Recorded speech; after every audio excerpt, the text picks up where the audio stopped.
Perkenalkan, nama saya Desa Madicita Rasmi Saraswati Seputra. Saya merupakan dokter muda yang sedang menjalani KKM di Departemen Anestesiologi dan Terapi Intensif pada periode 26 Oktober sampai 15 November 2020. Pada video kali ini, saya akan menjelaskan mengenai airway management. Jadi, tujuan untuk pengelolaan jalan nafas itu adalah untuk memastikan jalan nafas bebas dari sumbatan dan juga udara dapat keluar masuk tanpa hambatan sehingga menjamin oksigenase dari tubuh. Nah, pentingnya untuk mengevaluasi jalan nafas ini adalah untuk mengevaluasi kemudahan dari intubasi dan apabila adanya kemungkinan sulit untuk dilakukan intubasi, kita dapat mempersiapkan peralatan tambahan untuk intubasi dan juga bisa mengubah pendekatan intubasi, misalnya dengan melakukan wake intubation. Nah, bagaimana cara kita mengevaluasi jalan nafas pasien? Kita bisa melakukan anamnesis dan pemeriksaan fisik. Nah, untuk anamnesis yang kita bisa tanyakan adalah adanya riwayat pembedahan yang dapat mempengaruhi jalan nafas dari pasien. Kemudian, apakah ada gangguan pada servikal? Kemudian, apakah ada pembengkakan pada jalan nafas? Dan juga kita bisa melihat catatan anestesis sebelumnya untuk melihat apakah ada permasalahan pada jalan nafas yang dihadapi pada anestesis sebelumnya. Kemudian selanjutnya kita bisa melakukan pemeriksaan fisik. Yang pertama adalah look, listen, feel. Jadi pada pemeriksaan look, listen, feel ini adalah yang kita lihat. Look adalah kita lihat pergerakan dada pasien, apakah simetris atau tidak, kemudian apakah ada pergerakan atau tidak. Kemudian listen adalah kita mendengar suara nafas pasien, apakah mungkin adanya stridor atau mungkin bisa adanya gargling atau kemungkinan snoring. Kemudian juga kita feel dengan cara meletakkan tangan pemeriksa di dada pasien untuk merasakan apakah ada pengembangan dari dada dan apakah pengembangan tersebut simetris kiri dan kanan. Kemudian juga kita bisa melakukan dengan kriteria Moans dan juga Lemon. Nah, untuk Lemon ini merupakan singkatan dari yang pertama look externally, evaluasi 332, malampati, kemudian obstruksi, dan neck mobility. Untuk look externally, yang perlu kita perhatikan adalah trauma, apakah ada trauma pada wajah, kemudian gigi insisor yang besar, kemudian apakah ada kumis, dan lidah pasien yang besar yang merupakan salah satu penyulit dari intubasi. Kemudian selanjutnya adalah evaluasi 332 rule. Jadi ini artinya adalah yang pertama adalah 3 jari, yaitu opening dari mouth pasien atau pada saat membuka mulut itu adalah mampu memasukkan 3 jari dari tangan pemeriksa. Nah, kemudian adalah yang kedua adalah jarak antara hyoid dengan mentum, yaitu 3 jari. Kemudian jarak antara hyoid dan tiroid, yaitu normalnya adalah 2 jari. Kemudian juga kita bisa mengevaluasi klasifikasi malampati. Jadi untuk klasifikasi malampati itu, yang kita evaluasi itu adalah ada 3 komponen, yaitu arcus faring, uvula, dan palatum mole. Nah, bisa dilihat dari gambar ini, dia terdapat beberapa kelas, yaitu kelas 1 sampai kelas 4, di mana pada kelas 1 ini adalah baik arcus faring, uvula maupun palatum molenya itu terlihat dengan jelas. Sedangkan untuk grade 2 itu adalah arcus faringnya sudah tidak terlihat, namun untuk uvula dan palatum molenya masih terlihat dengan jelas. Kemudian untuk yang grade 3 itu adalah ketika arcus faring dan juga uvulanya sudah tidak terlihat jelas, tetapi palatum molenya masih terlihat. Sedangkan untuk yang grade 4 adalah baik arcus faring, uvula maupun palatum molenya sudah tidak terlihat dengan jelas. Nah, untuk mengevaluasi dari malampati ini, jadi posisi pasiennya itu adalah duduk, di mana mata pasien dan juga mata pemeriksa itu adalah sejajar, dan kemudian pasien diminta untuk membuka mulut dan menjulurkan lidahnya tanpa mengeluarkan suara, lalu dievaluasi arcus faring, uvula, dan palatum molenya. Selanjutnya adalah kita mengevaluasi obstruksi dari kemungkinan adanya obstruksi, misalnya trauma pada jalan nafas, kemudian adanya peritonsillar abses yang bisa menyebabkan stridor, kemudian adanya infeksi, tumor, dan juga kelainan kongnital pada wajah. Kemudian juga kita mengevaluasi neck mobility, yaitu kemampuan leher pasien, mobilitas dari leher pasien. Nah, kemudian juga ada namanya kriteria MOANS. Jadi ini merupakan singkatan juga, di mana MOANS ini digunakan untuk memprediksi penyulit pada ventilasi yang menggunakan mask valve.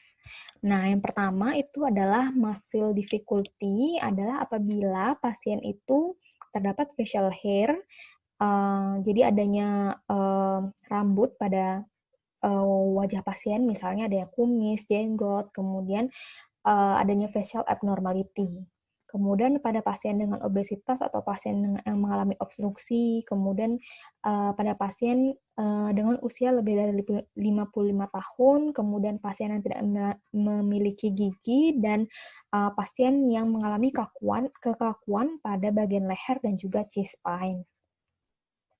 Nah, untuk mengevaluasi kesulitan pada intubasi juga kita bisa melakukan pemeriksaan penunjang, yaitu pada gambar ini kita melakukan pemeriksaan penunjang pada cervical, AP, dan lateral, di mana pada gambar ini terlihat adanya penyempitan pada subglotis, sehingga kemungkinan akan sulit untuk dilakukan intubasi. Nah, untuk manajemen dari airway itu ada 3 pilar.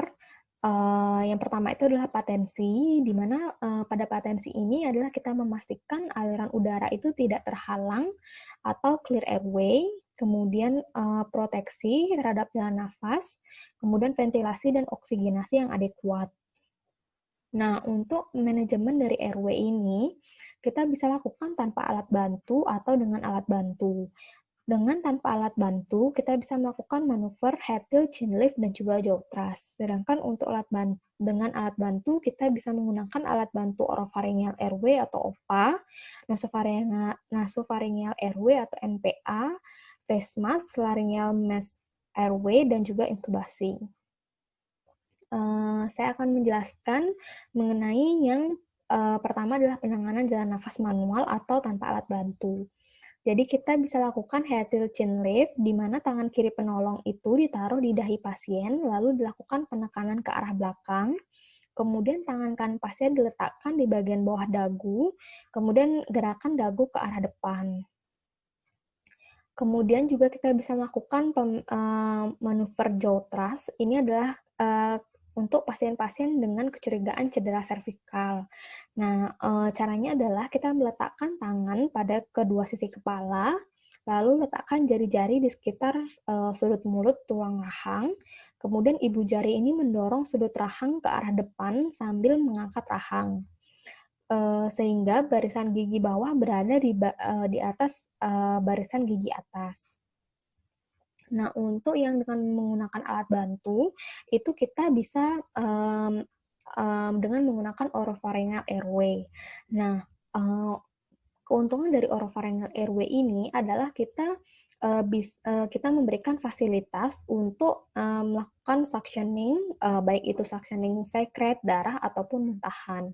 Nah, OPA ini hanya dilakukan pada pasien-pasien yang tidak sadar dan digunakan untuk pasien dengan GCS yang kurang dari 8 dan pasien dengan refleks muntah yang negatif. Nah, jadi sebelum melakukan pemasangan OPA ini, kita mengukur terlebih dahulu dengan cara mengukur dari sudut bibir sampai ke angulus mandibular untuk menentukan OPA ukuran mana yang akan kita gunakan.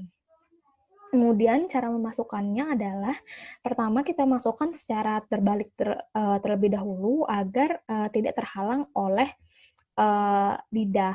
Kemudian setelah melewati lidah, baru kita balik OPA-nya ini. Selanjutnya adalah nasopharyngeal airway atau NPA. Jadi ini dipilih apabila insersi OPA itu sulit, misalnya pada pasien dengan trismus atau adanya trauma pada bagian mulut. Dan ini adalah untuk pasien-pasien dengan GCS yang lebih dari 8 pada pasien sadar karena tidak merangsang muntah. Kemudian untuk teknik insersinya adalah kita bisa melakukan lubrikasi dengan gel atau dengan salep mata. Kemudian kita masukkan lewat hidung. Nah, fungsinya lubrikasi ini adalah agar tidak terjadi perlukaan pada bagian hidung pasien, terutama pada saat pencabutan dari NPA tersebut. Selanjutnya adalah dengan back valve mask atau BVM. Untuk pemegangan back valve mask ini bisa dilakukan dengan satu tangan apabila hanya ada satu penolong. Jadi untuk posisinya adalah ibu jari dan jari telunjuk itu melingkari sungkup dan jari-jari lainnya. Jadi ibu jari dan jari telunjuk itu dia melingkari pinggir sungkup dan jari-jari lainnya ini mengangkat rahang bawah. Kemudian tangan lainnya itu memompa kantong nafas sembari melihat dada pasien apakah terangkat atau tidak. Nah, selanjutnya apabila dua penolong, maka kita bisa pegang valve-nya ini dengan dua tangan. Caranya adalah satu penolong itu berada pada posisi di atas pasien, di atas kepala pasien, dengan menggunakan ibu jari dan telunjuk tangan kiri dan kanan itu untuk mencegah agar tidak jadinya kebocoran di sekitar sungkup dan juga mulut. Kemudian untuk jari-jari lainnya adalah mengangkat rahang bawah dengan mengekstensikan kepala sembari melihat pergerakan dari dada. Sedangkan penolong yang satunya melakukan pemompaan pada kantong sampai dada terangkat. Jadi memompa ambubek sampai dada terangkat. Kemudian selanjutnya adalah kita bisa melakukan intubasi endotrakeal. Ini merupakan merupakan pemberian airway definitif sehingga airway-nya itu lebih paten. Kemudian untuk intubasi endotrakeal ini resiko aspirasinya lebih rendah dan memungkinkan untuk pemberian O2 dengan konsentrasi yang lebih tinggi. Kemudian untuk indikasi dari intubasi endotrakeal ini adalah pasien dengan ventilasi yang tidak adekuat, kemudian tidak dapat diventilasi dengan adekuat dengan cara konvensional pada pasien yang tidak sadar, dan juga untuk melindungi airway misalnya pada pasien koma dan juga pada pasien henti jantung. Nah, untuk alat-alat yang kita perlukan untuk intubasi endotrakeal adalah laryngoskop, kemudian endotrakeal tube atau ETT, kemudian stilet, spats 10 cc untuk mengembangkan cuff, lubrikan, konektor, dan suction unit. Jadi yang pertama itu kita menggunakan laryngoskop. Jadi laryngoskop ini dia terdiri dari handle, blade dan juga blade yang berisi lampu. Jadi sebelum kita masukkan laryngoskop ini, kita memposisikan pasien dengan sniffing position, yaitu kita menaruh bantal di belakang kepala pasien agar terjadi fleksi pada lower cervical yaitu pada C6 dan C7 dan terjadi ekstensi pada upper cervical yaitu C1 dan C2. Kemudian kita memasukkan laryngoskop hingga nanti terlihat adanya epiglotis. Nah, setelah terlihat adanya epiglotis ini, baru kita masukkan ETT ke dalam epiglotis sampai mencapai pada trakea. Nah, apabila sudah sampai di dalam trakea, maka dengan spike kita mengembangkan dari cuff dari ETT tersebut. Nah, kemudian setelah itu kita bisa mengeluarkan laryngoskop dari mulut pasien. Nah, nanti setelah itu kita akan menyambungkan ETT tersebut dengan ambubek. Jadi ini adalah untuk mengevaluasi apakah ETT-nya ini sudah dalam posisi yang tepat. Jadi kita bisa dengarkan suara paru kiri dan kanan, kita bandingkan apakah sudah sama. Nah, apabila sudah sama, baru kita sambungkan ETT yang tadi itu ke mesin ventilator. Baik, sekian presentasi mengenai airway manajemen. Semoga bermanfaat. Terima kasih.